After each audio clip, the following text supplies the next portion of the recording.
சிறகடிக்க ஆசை சீரியல்ல இந்த ரோகிணிக்கு ஏன் தான் இந்த அளவுக்கு கெட்ட புத்தினே தெரியல.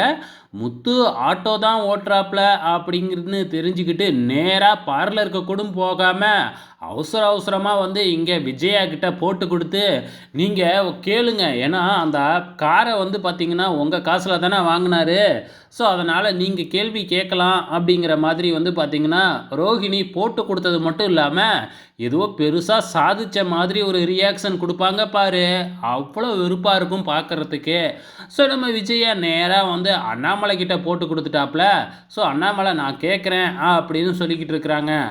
அதே டைம்ல நம்ம மீனாவுக்கும் உண்மை தெரிஞ்சிருதுங்க. இவங்க சொல்றதுக்கு முன்னாடியே.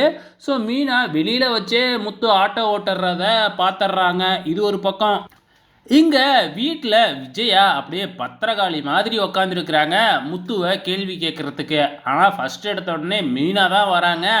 மீனாவை பிடிச்சி லெஃப்ட் அண்ட் ரைட்டு வாங்கிக்கிட்டு இருக்காங்க விஜயா. அந்த நேரத்தில் தான் முத்துவும் என்ட்ரி கொடுக்குறாங்க. ஸோ முத்துக்கிட்ட ஓப்பனாகவே கேட்க ஆரம்பிச்சிடுறாங்க. ஆனால் இதுக்கும் எனக்கும் எந்த சம்பந்தமும் இல்லை அப்படிங்கிற மாதிரி ரோஹிணி நின்றுக்கிட்டு இருக்கிறாங்க. ஏன்னா அவங்க சொல்லலையா அப்படிங்கிற மாதிரி தான் நின்றுக்கிட்டு இருக்கிறாங்க. ஸோ இப்போ வந்து அந்த பணம் வந்து எனக்கு வேணும் அப்படின்னு சொல்லி விஜயா கேட்கும் பொழுது, இவனை எடுத்துக்கிட்டு போனானா ஒரு 27,00,000. அந்த 27,00,000 வைக்க சொல்லு, அடுத்த நிமிஷமே உங்கள் காசை கொடுத்துட்றேன் அப்படின்னு முத்து ஒரே போடா போட்டுடுறாரு. உடனே அங்கேருந்து மனோஜ் ஓடிடுறாப்புல. ஸோ இனிய எபிசோடில் இதுதாங்க நடந்திருக்கு. நம்ம மீனா வந்து பார்த்திங்கன்னா முத்துக்கிட்ட கேள்வி கேட்குறாங்க. ஆனால் முத்து வந்து பார்த்திங்கன்னா எந்த உண்மையுமே சொல்ல மாட்டேங்கிறாங்க.